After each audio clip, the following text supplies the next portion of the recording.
Hey guys, this is Fluff, and I'm going to be doing another casual commentary about zoning, and in particular just zoning in pubs.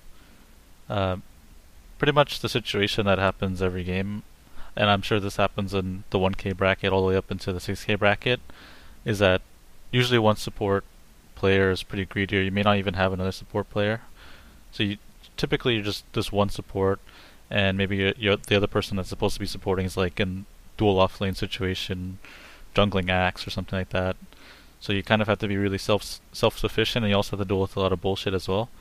Well, I'm going to tell you how to deal with that. I'm also going to tell you how to uh, deal with your lanes as well. So before I start, I want to go through with some theory. As a support player in pubs, whenever I'm kind of just alone, I'm one support with my carry in the safe lane and I'm versus an off laner. I typically value the lane position of the creeps and the amount of zoning I can do. I value that very highly. So pretty much in layman's terms, I want my carry to be CSing freely with as much space as possible from the enemy offlaner. And in order to do that, it usually just ends up that I have to kind of sacrifice myself and not pull as much and just sit in front of the offlaner and make sure that he's just completely zoned. But I'll get into that once we get into the lane. So pretty much everyone knows the story when you play support. You start the game, your mid starts pinging at you. You want obs, you want courier, you want whatever. Well, I have the solution to that. You buy the obs and the courier yourself. You buy 2 set of tangos and you just start handing them out like candy. This game, my mid was self-sufficient. He bought his own regen, but typically, people open up the buy menu and they're like, I will purchase tango, and they just start pinging you incessantly. Well, this is the fix. And just since I bought all these tangos, I kind of passed it off to this guy. I noticed that he didn't have any regen, which for some reason, but yeah. And I gave him the observer ward, which I would just give to any offlaner. And then I noticed this guy only was running one pair, or one set, so I just gave it to him. But anyway, moving towards the lane, I usually kind of have 2 sets of tangos and whatever's remaining of whatever I pulled off. Remember, you can be creative. You don't have to just give it to your mid. You can sometimes pass it off to random people like this Undying if you notice that they're a little lacking.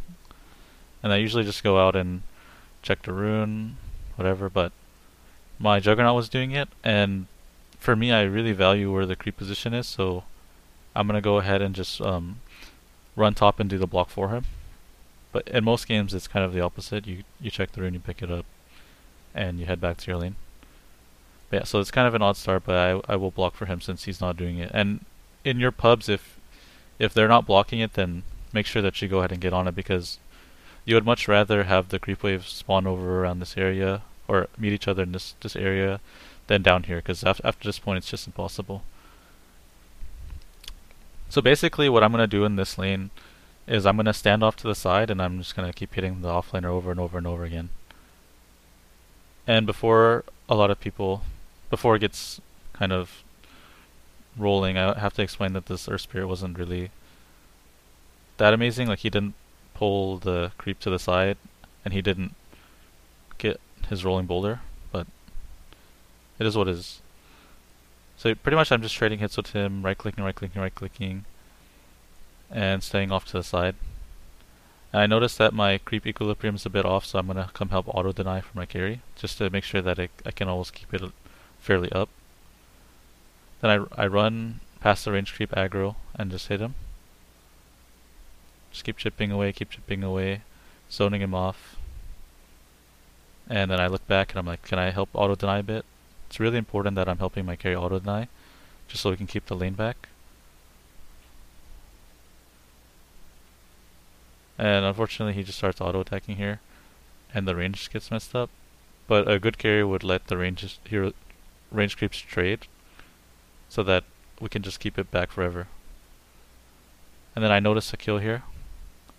I glimpse him back, start hitting him. If I had seen he was casting Rolling Boulder, which I was expecting, I would just run in front of him, so he would have died regardless. And now we find ourselves in a weird situation. So on Dire side, we have the privilege of pulling this. I always pull it pretty much when I look at the minimap, it's under here. It's right under the tower. that's when I pull diagonally, and you do need a tango to eat this. But the point of it is to reset the creep wave, get it back in the position that I want,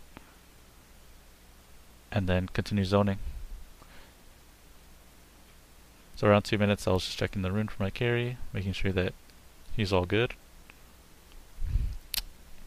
And then I come back to a lane that's completely reset. Let's see, fast forward a bit. That was pretty short actually. Just keep auto denying that. Run past the range creep. Keep hitting him. Good at reset. Just keep hitting him, keep hitting him. Again, his creeps are a bit off. I'm gonna help him out again. Just auto deny at 50%.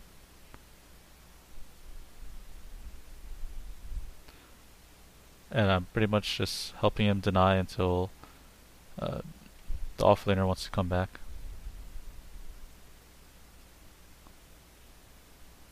So it looks like such a small thing, but actually it's a very big deal. So let's see.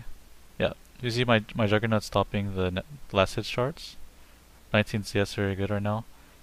And it's all because of the space that I'm providing him by not letting the Earth Spirit sap 100% EXP, and also mess with him using spells, screwing up his aggro by clicking on him. That's a big deal.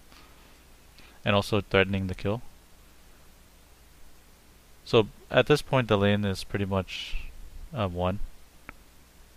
And the Earth Spirit at some point in the game, since I don't want to like go too much further, he's just going to kind of abandon the lane.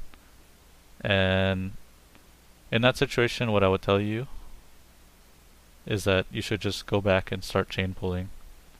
And that can be another video about how to pull and chain pull, but I'm not going to do it in this video because it's about zoning.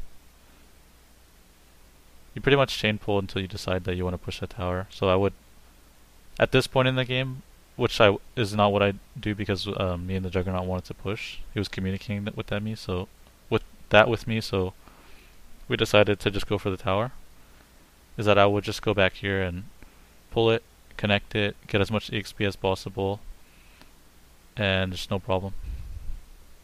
Okay, well, that ends the video portion of the video. I just want to talk a little bit more about what you should do in disaster scenarios. So let's say that you are your wave for some reason just started way up here in the very first wave, so it's impossible to zone without aggroing and messing everything up. What I would do in that situation would be at the first pull timing at like 53, I would just come here, pull it up, double stack it, and then pull again at 111, and then just completely reset the wave. Then I would go back, come here, and just start hitting again, start zoning, and then I would just never let go until the other guy lets go, or if I get messed up or something like that. So yeah, this best works with ranged heroes, except for a couple melees that kind of make it work. Because usually if you're a melee hero, you want a little bit more to start with, and with the way that I do things, with the animal core, with the obs in the opening, and all the pooling and all that, there's no way that you're gonna have the amount of items you need. So do this with ranged heroes, and people usually generally appreciate ranged heroes anyway as support. So yeah, go ahead and do that. All right.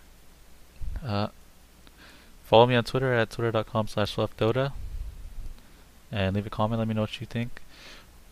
Maybe if you have any ideas for other videos that I should make, anything like that, go ahead. All right. See you guys.